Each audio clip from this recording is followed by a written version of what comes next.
identitasnya disembunyikan seketat itu, perlakuan terhadap tahanan ini malah nggak kayak tahanan biasa, Wak.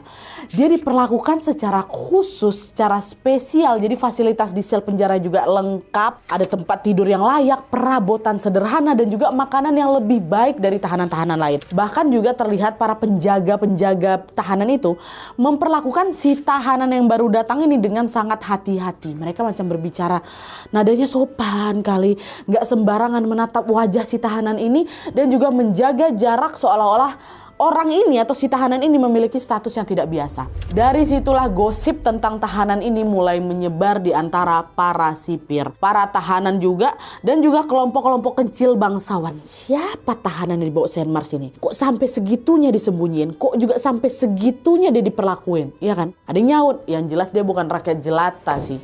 Ya kan? Ya jelas bukan lah, orang penjaganya aja masketeers kok. Masketeers, Wak. Iya tuh, tengok aja bajunya mewah kali kayak gitu. Tapi ngapa ya mukanya ditutup topeng?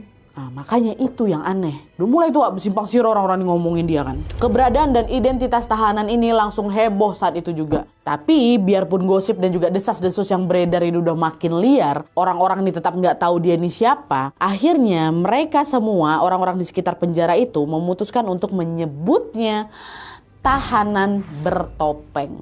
Yalah, namanya nggak tahu. Akhirnya disebut itu tahanan bertopeng. Sekarang kita masuk ke kisah tahanan bertopeng sebelum akhirnya dia nyampe ke penjara Bastille itu ya.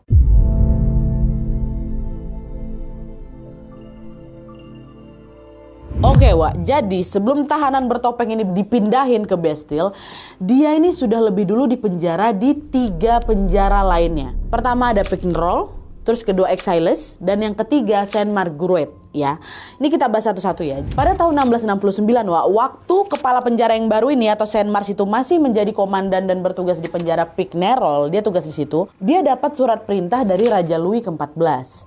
Isinya, Saint Mars ini diminta untuk bersiap-siap menerima seorang tahanan yang sangat-sangat rahasia. Saking rahasianya, namanya nggak boleh dicatat dalam buku registrasi dan wajahnya harus terus ditutupin topeng. Louis ke-14 ini menyuruh untuk disiapin sel khusus dengan pintu berlapis supaya ruangan dia ini jadi kedap suara dan nggak gampang diakses. Dan di dalam suratnya Louis ke-14 ini juga melarang keras siapapun untuk berinteraksi sama si tahanan ini. Bahkan Louis ke-14 ini bilang kalau tahanan ini mencoba berinteraksi dan berbicara tentang hal lain di luar kebutuhannya sehari-hari, maka dia dan orang yang menanggapi harus dieksekusi mati saat itu juga.